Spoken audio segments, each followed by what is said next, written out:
السلام عليكم ورحمة الله خوتي، كيف بقيتو؟ مزيانين بخير؟ نتمنى انكم تكونوا في احسن الاحوال وانتم كتشاهدوا هذا الفيديو. اليوم ان شاء الله غادي نحضر معكم واحد الكيك كيجي غزال بزاف ديال التفاح، كيجي اكثر من رائع. كنحتاجوا 3 ديال البيضات،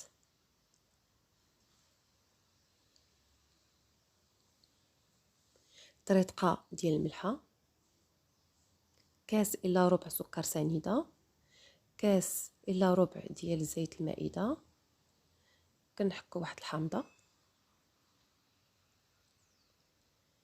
كناخذوا الطراب وكنخلطوا مزيان مزيان حتى يبيض لينا اللون ديال البيض. ممكن انكم تستعملوا الخلاط الكهربائي بحال. من بعد كنضيفوا كاس الا ربع ديال الحليب يكون دافي، كنخلطوا غير شي شويه. في التالي كنضيفوا 2 كيسان ونص ديال الطحين فورس. دائما كياخذ لي 2 كيسان ونص، ولكن حنا ما نسرعوش، دائما نضيفوا في الاول 2 كيسان ديال الطحين مع الخمارات والفاني. من بعد غادي نشوفوا واش نضيفوا النصف الثاني ولا لا.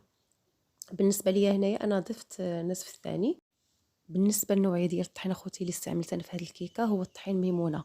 غير هو منين نضيفوا الخليط، يعني من نضيفوا الطحين للخليط، اننا ما نبالغوش في الخلط، يعني غير تخلط لينا الطحين مع المكونات صافي نتوقفوا.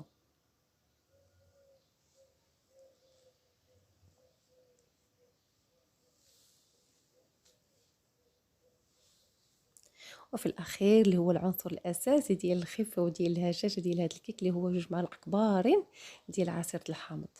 هذا عنصر اساسي بالنسبه للكيكه. كنوضع الخليط ديالي في المول اللي مدهنه بالزبده ورشه بالطحين، وكنت حاطاه في المجمد. بالنسبه للتزيين انا عندي هنايا تفاحه كبيره ولا ممكن 2 تفاحات صغار، قشرتها وحكيتها في الحكاكه الغليظه، ضفت لها شويه ديال عصير الحامض باش ما يتاكسدش لينا التفاح. بالنسبه للتزيين كيبقى اختياري، ضفت شويه ديال الزبيب وواحد فلون ديال 2 دراهم. بالنسبه للفلون هو اللي اساسي هنايا، ما تبقى يعني كيبقى لكم الاختيار، ممكن غير تفاحه وفلون، تفاحه وزبيب فلون، يعني اللي عندكم في الدار ممكن انكم تزينوا به. يعني شويه ديال حبيبه الشكلاط، شويه ديال اللوز ايفيلي، شويه ديال الفواكه المعسله، يعني شويه شويه شويه، يعني ما كتاخذش بزاف. وكيجي المذاق شي حاجه غزاله بزاف، يعني المذاق هائل.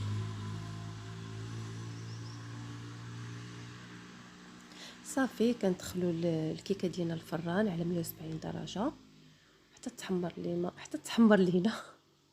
هذا هو الشكل النهائي ديال الكيك ديالنا. شوفوا تبارك الله، كتجي عائليه، كتجي كبيره رطبه.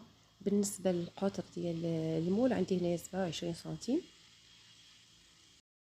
كندهنوا الكيكه ديالنا بشويه ديال المربى ديال المشماش ولا بالناباج، يعني اللي متوفر. صافي، وهذا هو الشكل ديالها النهائي. نتمنى انها تنال اعجابكم وتجربوها، لان فعلا تستحق تجربه. السلام عليكم ورحمه الله تعالى وبركاته.